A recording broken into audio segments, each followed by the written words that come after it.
sun is going down, and it's funny. You go and you show what's going on.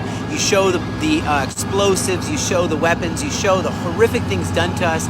You show the tunnels right inside hospitals, right inside kindergartens, and I've found some of those.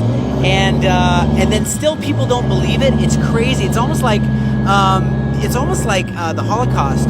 Some people even say the Holocaust didn't happen when there's extensive Nazi records of the hospital, eyewitness testimonies. There's Holocaust survivors, there's death camps that still exist, like Treblinka, Auschwitz, Sobibor, and so on. There's film, there's documentation, there's medical experiments that you have showing what they did, the Red Cross records.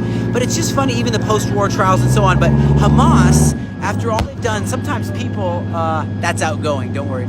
Sometimes people don't believe what not only caused this, what they continue to do to their own people and to free people everywhere.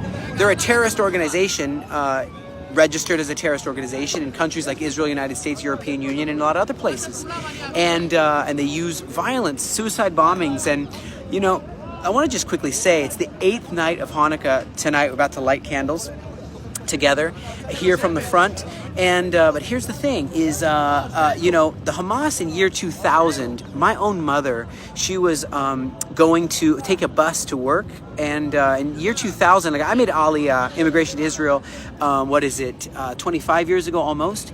And in the year 2000, she was on her way to work. We separated. We had a sandwich. I took a bus. She was supposed to take the 4 bus. And so what happens is I'm going down. We're driving for a while, and then I hear a very loud explosion in Tel Aviv, big city. And then I say, "What's that?" And the driver says, "It sounds like a bus blew up or something." I said, "Let me out." I get out. I run through the alleys. I run through the streets, and guess what? I see a bus 4 blown up, and dead people, the drivers hanging out the side of the vehicle. The Hamas did this, and I thought my mom is dead. And I searched through the bodies in shock. Everybody's in shock. You know how it is when you get blown, a loud explosion. You get in shock sometimes, and it's just phenomenal. And then I realized, I call her, and then she says, "I missed the bus." And I said, I thought you were dead. And in order for a state to exist with that kind of, we said, well, let's build a defense barrier, a fence. And then now these tunnels, and it's just, you can't have terror happening to you, to your house.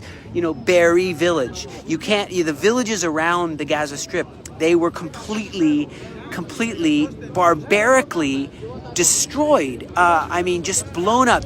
Imagine it's you and you live in this kibbutz, Be'eri. I've been here. It's wonderful. You're coming for Shabbat dinner. Suddenly, you're attacked. You have to run into this little bomb shelter at the entrance. You have to run for your life, and you're being attacked by really maniacal barbarians. And you run in here, and they're shooting you, and they're trying to get you, and you hide, and you're killed.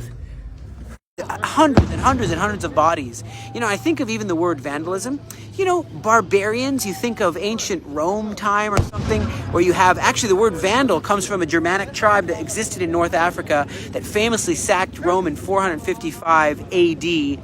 And that's where you get the word vandalism. These barbarians, the Visigoths, the Huns, whatever,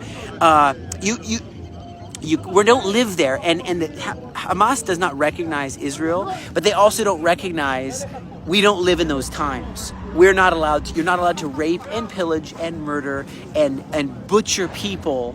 That is not allowed. Not in Nigeria, where they're butchering hundreds and hundreds of where radical Islam is butchering hundreds and thousands of people.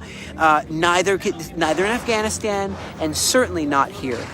So we're putting an end to that. Even in Jenin, it's the 3rd day in a row now, and we're taking on these terrorists in Jenin, and Yalom is part of it as well. Palestinians killed in the activity rose to 11 or so, and going into this Jenin camp, 10 terrorists killed, 13 terrorists wounded, 500 arrested, and also in the Gaza Strip.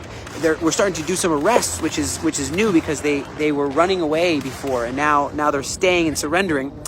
70 or so turned themselves in. They had barricaded themselves inside the Kamil Adwan Hospital, which is the largest hospital in Jabalia. And so what it is I realize that light is winning over darkness, and we just have to see this through. We got to stand up for what's right. We got to put our foot down on terror. And like the Maccabees, it's the last night, the 8th night. So First Maccabees, book of Maccabees, chapter 4, verse 59. Then Judah and his brothers and all the assembly of Israel determined that every year at this season, the days of dedication, Hanukkah, dedication of the altar, should be observed with gladness and joy for 8 nights, beginning with the 25th day of Kislev. You also see in Maccabees chapter 4, verse 50, they lit candles, they set forth the loaves, and those things that were consecrated, and they offered sacrifices. We're modern day Maccabees, friends. We are standing up for what's right. And won't you give a sacrifice yourself, a sacrifice of praise to God for all his goodness, for victory in the camps of the righteous? And think, 6 days God created the world. On the 7th day he rested, right? On the 8th day, it's new beginnings. So number 8 is new beginnings. Let's believe for new beginnings right now, for you and for me, as you rededicate your life to God and to his purposes, as I rededicate my life, once again, my temple, my home, rededicate my life to the kingdom purposes. Let's all think about that right now. And if you have not rededicated your life or dedicated your life, say, hey, I'm a vessel of the King. I am a vessel of righteousness.